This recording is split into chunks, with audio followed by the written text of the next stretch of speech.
오늘의 성경 본문을 이해하기 위해서는 몇 가지 설명을 제가 먼저 하고 제 설교를 시작하겠습니다. 오늘 성경 본문 37절에 바울이 병영 안으로 끌려 들어갈 즈음에 라고 37절에 시작을 하고 있어요. 그 병영, 즉 로마군들이 있는 부대가 어디에 있었는지부터 살펴보겠습니다. 먼저 예루살렘 성전 그림을 보겠습니다. 이게 이제 우리가 사도행전 배우면서 예루살렘 성전인데, 여기가 지금 예루살렘 성전이죠. 근데 여기가 그 안토니오 요새라고, 여기가 바로 로마군들이 잠자고 로마군들이 머물던 그러한 곳이었습니다. 그래서 이 위에 막루가 있어가지고 거기 위에서 이렇게 다 내려다보는 바로 그러한 곳이 병영이었습니다.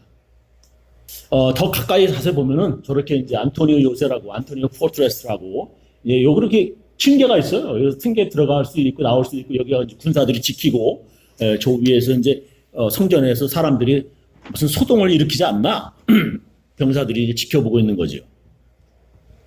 예루살렘 성전에서 소동이나 폭동이 일어나면 로마군들이 바로 진입할 수 있도록 그 병영이 성전 바로 옆에 붙어 있었습니다. 지금 바울과 바울 일행은 예루살렘 성전에서 유대인들에게 둘러싸여서 지금 매를 맞고 있습니다. 그 이유는 이방인인 에베소 교회 드로비모 성도가 바울과 같이 예루살렘에 왔다가 성전 구경하러 왔다가 그들이 성전 안 금지 구역, 유대인들만 들어간다고 하는 그 금지 구역에 들어왔다고 유대인들에게 오해를 받았기 때문이었습니다.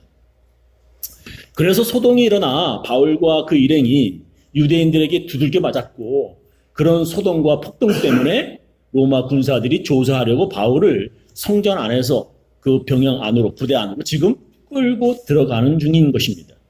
이 사이에 여기까지 이제 이 중간에는 유대인들만 들어가야 되는데 이 안에 들어왔다라고 이제 그렇게 이제 한 거죠. 근데 여기가 지금 병영이고 여기로 들어가고 지금 있다라고 되는 것을 지금 그림에서 보고 있습니다.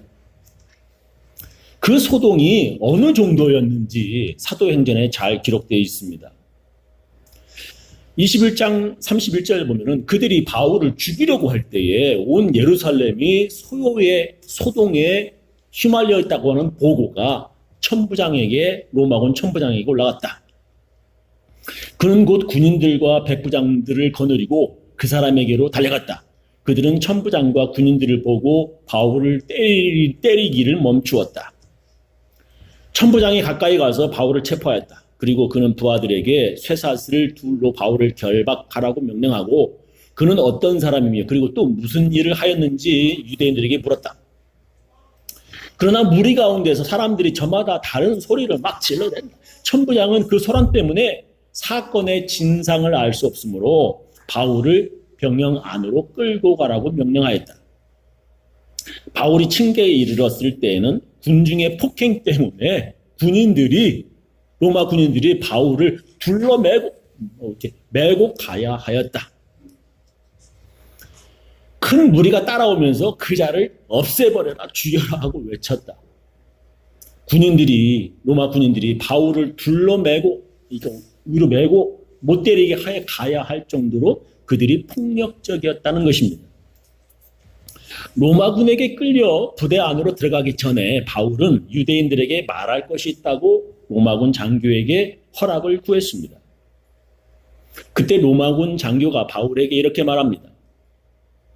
바울이 병영 안으로 끌려 들어갈 즈음에 그는 천부장에게 한 말씀 드려도 됩니까? 하고 물었다. 천부장이 당신은 그리스 말을 할 줄 아오? Do you speak Greek? 이렇게 리플라이 했단 말이에요. 여기서 바울은 그리스 말로 로마군 장교에게 말을 했다는 것을 우리가 알 수 있습니다. 바울이 그리스 말로 로마군 장교에게 말을 하니까 당신 그리스 말을 할 줄 아는군요 라고 지금 말했다는 것입니다. 그리고 바울은 허락을 받아서 그리스 말이 아니라 히브리 말로 연설을 하였고 갑자기 이제 히브리 말이 나오니까 유대인들이 조용해졌다는 것입니다. 부영 여러분, 내가 이제 여러분에게 드리는 해명을 잘 들어주시기 바랍니다 하고 바울이 시작을 하죠. 군중은 바울이 히브리 말로 연설하는 것을 듣고서 이스라엘 말로 말하는 걸 듣고서 더욱더 조용해졌다. 바울은 말을 이었다. 먼저 우리는 이 그리스어와 아람어, 히브리어에 대해서 좀 알아야 성경을 읽을 때 이해하기 좋습니다. 유대인들은 이제 모세가 이제 이집트에서 데리고 나와서 팔레스타인 지금의 이스라엘 땅에 살면서 처음에 히브리어를 했습니다. 그러다가 그들은 아람어, 지금의 시리아나 이라크 지역의 말을 많이 사용하게 되었습니다. 지금 이제 이 빨갛게 여기 보이는 곳이 바로 이제 이 아람어를 쓰는 그러한 지역입니다. 그 이유는 이스라엘이 남북으로 갈라졌어요. 그래서 북쪽 이스라엘, 남쪽 유다 해가지고 북이스라엘은 BC 722년에 아시리아라고 하는 나라에게 멸망당했습니다. 이게 이제 이 아시리아라고 하는 나라인데, 여기가 니느웨고요. 722년, BC 722년에 사마리아, 북쪽 이스라엘 수도입니다. 이게 공격당해가지고 멸망당해, 북쪽 이스라엘이. 그리고 남쪽 유다는 바빌로니아에게 BC 587년에 공격당해서 포로로 바빌로니아로 끌려가게 됩니다. 바빌로니아 땅이 이제 여기 아시리아가 이제 그 다음에, 바빌로니아가 그 다음에 이었지요. 그래서 이렇게 크게 넓은 영토로서 이스라엘 사람들이 바빌로니아로 끌려갔다, 포로로 끌려갔다 이것입니다. 그렇게 바빌론에서 포로로 50년 넘게, 어떤 신학자들은 70년이라고 그래요. 바빌로니아 다음에 이은 페르시아 제국이 바빌로니아를 멸망시키고 유대인들을 BC 536년에 예루살렘으로 돌아가도 좋다라고 보냅니다. 그래서 이제 페르시아가 이렇게 땅을 차지하게 돼서, 그러니까 이스라엘 사람들이 이쪽으로 이제 돌아오게 됐다라고 하는 거죠. 페르시아의 도움으로. 아람어를 사용하던 바빌론에서 유대인들이 포로로 50년 내지 70년 넘게 이렇게 살다 보니까 그곳에서 태어난 유대인들은 자기네 말 히브리 말보다 아람어라고 하는 게 더 편하고 더 많이 사용하여졌습니다. 바빌론에서 태어난 젊은 유대인들은 히브리 말 잊어버리고 아람어만 하는 사람들이 많았습니다. 그래서 성경 읽어보면 그들이 다시 예루살렘으로 돌아가는 길에 성경 말씀 배울 때 옆에서 통역을 해 주어야 알아들었을 정도라고 구약 성경 느헤미야에서 기록하고 있습니다. 느헤미야 8장 6절에 보면 에즈라가 선지자면서도 제사장이면서도 말씀을 선포하는 사람이죠. 위대하신 주 하나님을 찬양하면 백성들은 모두 손을 들고 아멘 아멘 하고 응답하고 엎드려 얼굴을 땅에 대고 주께 경배하였다.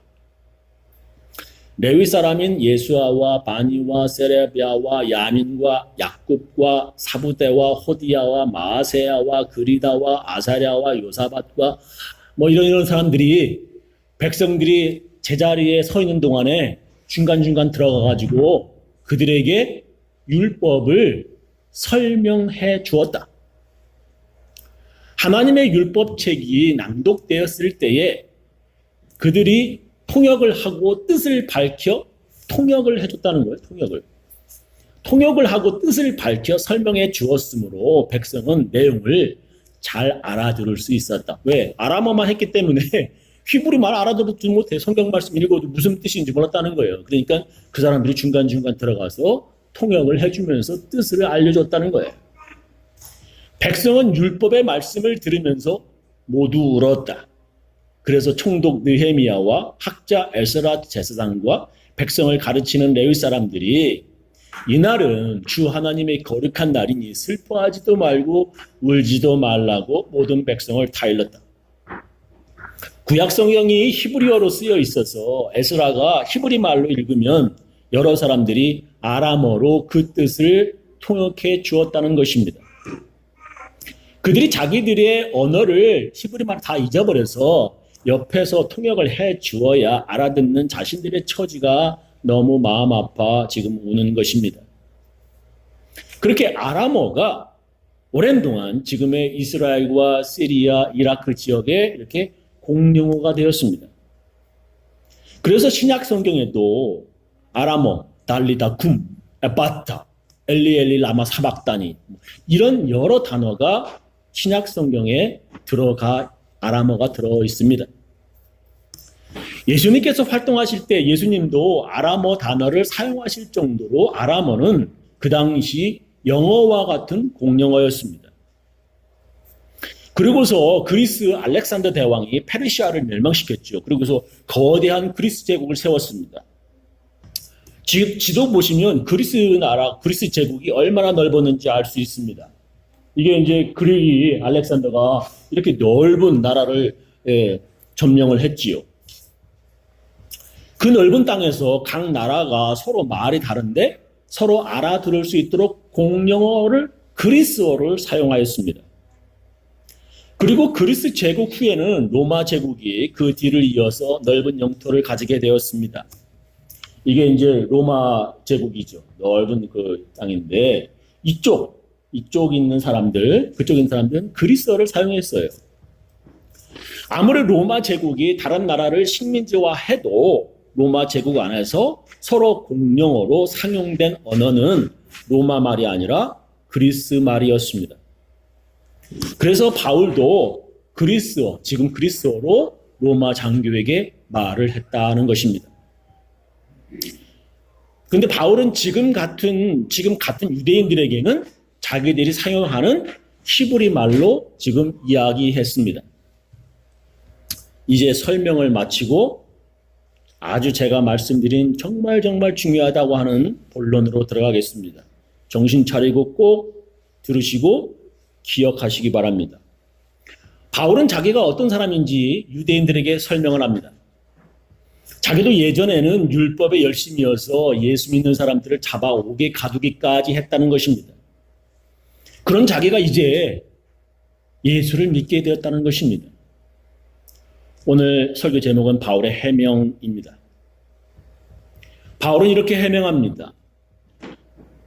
나는 유대 사람입니다. 유대인이라는 거예요. 나는 길리기아의 다소라고 하는 곳에서 태어나서 이 도시 예루살렘에서 자랐고 가말리엘 선생의 문화에서 그분에게서 우리 조상의 율법의 엄격한 방식을 따라 교육을 받았습니다. 그래서 나는 오늘날 여러분 모두가 그러하신 것 같이 하나님께 열성적인 사람이었습니다. 나는 이 도를 따르는 사람들, 크리스찬들을 박해하여 죽이기까지 하였고 남자든 여자이든 가리지 않고 크리스찬이라면 묶어서 감옥에 쳐넣었습니다.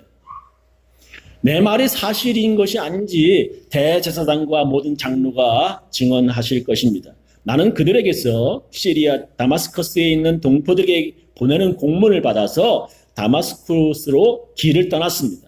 나는 거기에 있는 예수 믿는 사람들 잡아서 예루살렘으로 끌어다가 처벌을 받게 하려고 했던 것입니다. 바울은 크리스천들을 박해하다가 이제 유대인들에게 크리스천이 된 본인 자신이 박해를 당합니다. 바울은 크리스천들을 비판하다가 유대인들에게 도리어 자신의 비판을 받습니다. 여러분이 크리스천이 아니었을 때에 크리스천들을 어떻게 생각하였습니까? 혹시 바울처럼 크리스천들을 비판하였던 적은 없습니까? 저는 가끔 궁금한 것이 있습니다. 예수님께서는 형제들끼리, 즉 믿는 사람들끼리 서로 비판하지 말아라 명령하셨습니다. 마태복음 7장 1절 비판을 받지 아니하려거든 비판하지 말아라. 너희의 비판하는 그 비판으로 너희가 비판을 받을 것이요 너희의 헤아리는 그 헤아림으로 카운팅이죠. 너 지금 잘못했냐 잘했냐 모르는 거예요. 너희가 그런 헤아림을 받을 것이니라.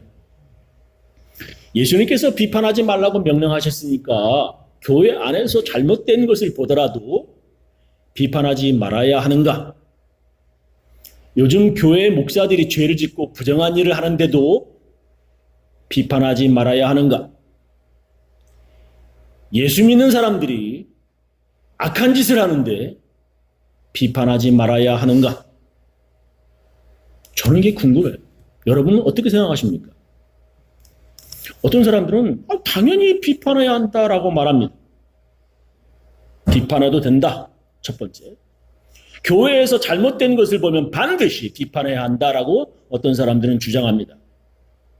그 이유는 예수님께서도 잘못된 것을 보시면 비판하셨기 때문입니다. 마태복음 23장 25절 율법 학자들과 바리새파 사람들아 위선자들아 너희에게 화가 있다.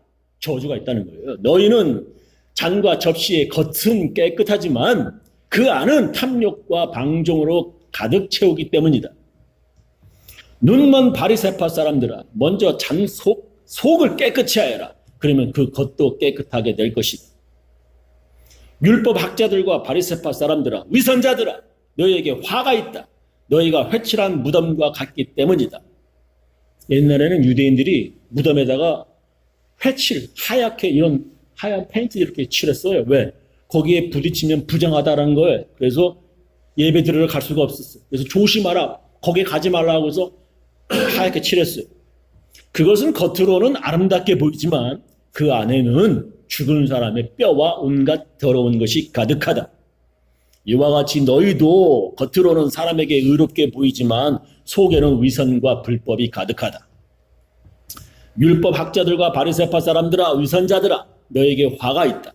너희가 예언자들의 무덤을 만들고 의인들의 기념비를 꾸미며 우리가 조상의 시대에 살았더라면 예언자들을 피 흘리게 하는 일에 가담하지 않았을 것이다 하고 말하기 때문이다. 성경에 예수님께서는 종교 지도자들의 잘못된 것, 위선적인 것을 보시면 혹독하게 이렇게 비판하셨습니다. 우리는 예수님을 따르는 사람들입니다. 우리는 예수님을 닮아가려고 노력하는 사람들입니다. 그래서 교회에서 목사가 잘못하거나 교인들이 잘못하면 침묵하거나 그냥 넘어가지 말고 비판해야 한다고 주장합니다. 저는 가끔 한국 방송 그것이 알고 싶다 궁금한 이야기를 보면 교회하고 목사들이 얼마나 많은 잘못을 저지르고 있는지 정말 목사로서 부끄럽기가 짝이 없습니다. 그런 방송들을 보면 어떤 때는 어디론가 숨고 싶을 정도로 세상 사람들에게까지 정말 미안합니다. 그럴 때마다 저는 꼭 그리고 반드시 하는 기도가 있습니다. 예수님 정말 죄송합니다. 하나님 정말 미안합니다. 제가 목사답게 살아갈 수 있도록 저를 도와주세요. 제가 목사답게 거룩하게 살 수 있도록 도와주고 말입니다. 교회 안에서 크리스천들이 못하는 비판을 세상 사람들이 대신 해준다고 하는 것이 고맙기도 하면서도 창피하고 또 미안하기까지 합니다. 왜 우리는 교회 안에서 잘못된 것을 비판하지 않으려고 하냐? 그것은 예수님께서 서로 비판하지 말라 명령하셨기 때문입니다. 근데 성경에 비판하지 말라고 하는 말씀은 이게 잘못된 것을 비판하지 말라고 하는 뜻이 아니라 정죄하지 말아라, 심판하지 말라라는 뜻이라고 그 사람들은 주장을 합니다. 마치 자기가 하나님인 양 돌을 던지면서 정죄하려고 심판하려 하지 말라는 말씀이지 잘못된 것을 비판하지 말라는 말씀이 아니라고 그들은 주장을 하고 있습니다. 하나님처럼 함부로 심판하지 말라고 하는 말씀이지 불의한 것을 보고도 입 다물고 있으라고 하는 말씀이 아니라고 그렇게 주장합니다. 두 번째, 비판하지 말아라. 우리가 서로 비판하지 말라고 하는 말씀은 성경에 여러 곳에 기록되어 있습니다. 특히 교회 안에서 예수 믿는 형제들, 자매들을 비판하지 말아라 성경은 말씀하십니다. 야고보서 4장 11절 형제, 자매 여러분, 교회 다니는 사람들한테 얘기하는 거예요. 서로 비방하지 마십시오. 서로를 비방하거나 서로를 심판하는 사람은 율법을 비방하고 율법을 심판하는 것입니다. 사람이 율법을 심판하면 그는 율법을 지키는 사람이 아니라 율법을 심판하는 사람입니다.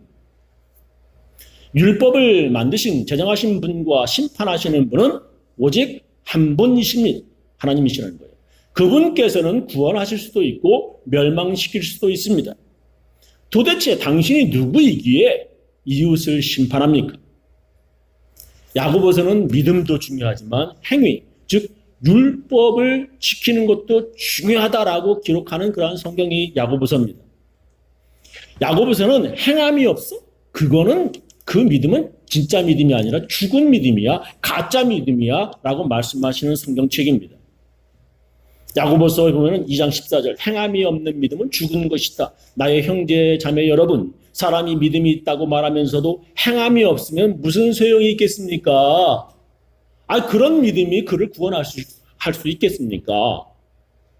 어떤 형제나 자매가 헐벗고 그날 먹을 것조차 없는데 여러분 가운데서 누가 그들에게 평안히 가서 몸을 따뜻하게 하고 배부르게 먹으라고 말만 하고 몸에 필요한 것들을 주지 않으면 무슨 소용이 있겠습니까? 믿음의 행함이 따르지 않으면 그 자체로는 죽은 것입니다. 이런 성경 야고보서까지도 서로 비방하지 말라고, 비판하지 말라라고 말씀하시는 것입니다. 왜 우리는 교회 안에서 서로 비판하지 말아야 합니까? 그것은 우리 모두는 하나님 심판대 앞에 서게 되기 때문이라고 성경은 말씀합니다. 로마서 14장 10절. 근데 어찌하여 우리는 형제나 자매를 비판합니까? 우리는 모두 다 하나님의 심판대 앞에 서게 될 것입니다. 성경에는 이렇게 기록되어 있습니다. 주께서 말씀을 하신다. 내가 살아있으니 모든 무릎이 내 앞에 꿇을 것이요 모든 입이 나를 하나님으로 고백할 것이다. 그러므로 우리는 각각 자기 일을 하나님께 사실대로 알아야 할 것입니다. 그러므로 이제부터는 서로 남을 판단하지 마십시다. 형제 자매 앞에 장애물이나 걸림돌을 놓지 않겠다고 결심하십시오. 우리 모두는 하나님 심판대 앞에 서야 하는 사람, 즉 우리 모두는 죄인이라고 하는 것입니다. 예수님은 서로 비판하지 말라고 하시면서 비판하면 그 비판이 자기에게 돌아오기 때문이라 그렇게 말씀하세요. 비판을 받지 아니하려거든 비판하지 말아라. 너의 비판하는 그 비판으로 너희가 비판을 받을 것이고 너희의 헤아리는 그 헤아림으로 너희가 헤아림을 받을 것입니다. 남을 비판하면 결국 언젠가 자기도 그런 일을 저지르게 될 때 그 비판이 자기 스스로에게 하는 비판이 된다는 것입니다. 로마서 2장 1절에 나오죠. 그러므로 남을 심판하는 사람은 그가 누구이든지 죄가 없다고 변명할 수 없습니다. 남을 심판하면서 똑같은 일을 하고 있으니 결국 남을 심판하는 것은 바로 자기 스스로를 정죄하는 것입니다. 남을 심판하는 사람은 자기 자신을 정죄한다는 것입니다. 지금 우리는 크리스천들을 비판하고 열심히 박해하던 바울이 유대인들에게 비판받고 박해받고 있는 것을 우리는 봅니다. 예수님께서 하신 말씀이 맞습니다. 바울이 예전에 예수 믿는 사람들을 박해하는데 그렇게 열심히더니 이제 그런 열심인 사람들을 제대로 만난 것입니다. 우리는 예수님이 아닙니다. 우리는 하나님이 아닙니다. 성경은 그냥 비판하지 말라고만 하시는 것이 아니라 도리어 용서하라고 말씀하시며 원수를 사랑하라고까지 말씀하십니다. 누가복음 6장 37절에 보면 남을 심판하지 말아라. 그러면 하나님께서도 너희를 심판하지 않으실 것이다. 다시 한번. 남을 심판하지 말아라. 그러면 하나님께서도 너희를 심판하지 않으실 것이다. 남을 정죄하지 말아라. 그러면 하나님께서도 너희를 정죄하지 않으실 것이다. 남을 용서하여라. 그러면 하나님께서도 너희를 용서하실 것이다. 남을 심판하지 않으면 하나님께서도 너희를 심판하지 않으실 것이라 예수님께서 말씀하십니다. 불쌍히 여기면 하나님께서도 너를 불쌍히 여겨주시고 남을 용서하면 하나님께서도 용서하실 것이라 예수님께서 말씀하십니다. 요약하면서 마치겠습니다. 우리는 자칫 잘못하면 교회에서 비판적인 사람이 됩니다. 예수님이 그렇게 비판하셨다고 내가 마치 예수님이 되려고 합니다. 그러나 우리가 예수님이 될 수 없고 다만 우리 모두는 예수 믿는다고 하나님께 불쌍히 여김받은 모두 똑같은 죄인들입니다. 그래서 비판하는 것보다 먼저 자기 자신을 먼저 반성하고 정죄하는 것보다 나는 그런 사람이 되지 않으려고 조심하여야 합니다. 형제를 비판하는 사람은 자기 자신도 비판받습니다. 저는 우리 교인들 모두 서로 용서하고 서로 사랑하는 예수님의 제자들 다 되시기를 예수님의 이름으로 축원합니다. 기도하시겠습니다.